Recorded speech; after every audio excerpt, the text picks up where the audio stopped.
की खाइयाँ गहरी होने लगी थीं और गहराने लगे थे अलग अलग दो फांक अमीरी गरीबी के रंग। आंखें चुराने वाला पड़ोस का ठेकेदार अब दिखाने लगा था आंख जिस तिसको। ज्यादातर घरों में गरीबी भरी रहने लगी थी पूरे साल भिनभिनाती मक्खियों की तरह।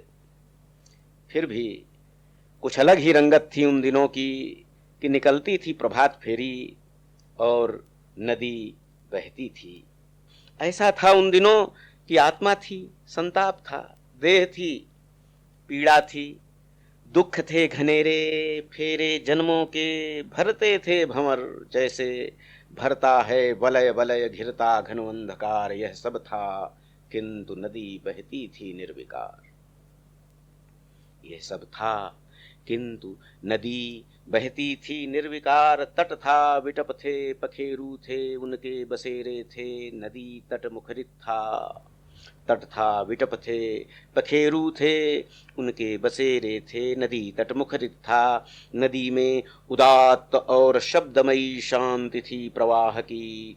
देह वहां बहती थी भारहीन भयहीन निश्चिंत, रहती थी जल में उत्प्लवित एक देह ज्योति, अतल देह दहकी आलोकित हरिताभा में।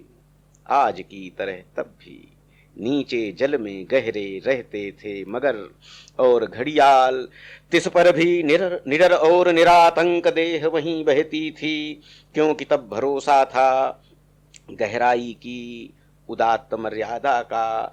देह मुक्त बहती थी, साहस विश्वास शक्ति आत्मा में भरती थी। पीकर जल का प्रकाश अन्न फल फूलों में एक ज्योति जगती थी, और जगती में जल में निनाद था जीवन का।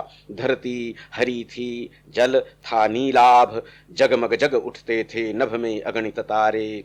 बहे चले जाते थे सारे दुख ताप त्रय नदी के प्रवाह में।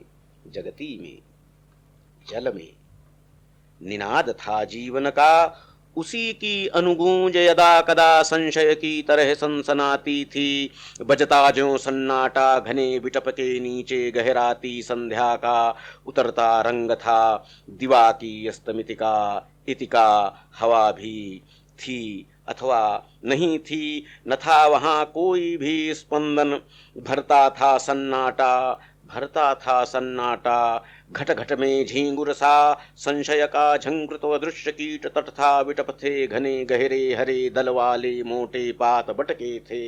जल को थपकाती सी डालें थीं कालातीत, उन्हें देख देख एक अद्भुत सहजता सी भरती थी दिशा में देह में मन में, कि आत्मा का झंकृत सितार तब द्रुतलय में बजता ही रहता था। बेकल मन भड्डरी रह रह कुछ कहता था, गो की चुप रहता था।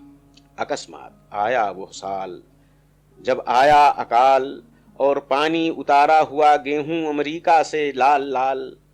पानी उतरने का एक और नया अर्थ लोगों को पता चला उसी साल। कैशोर्य की देहरी पर मुझे भी पता चले रोटी घर गांव बाजार के कई अर्थ एक साथ उसी साल। फैला था काल और निर्जल हुई थी नदी उसी साल। प्रथम बार मेरे लिए सृष्टिका की काल का टूटा था प्रवाह उसी साल। प्रथम बार संशय की तेज होती आंधी और सवालों की झड़ी में पढ़ी मैंने कविता निराला की उसी साल। प्रथम बार उसी साल पढ़ी मैंने कविता निराला उसी साल।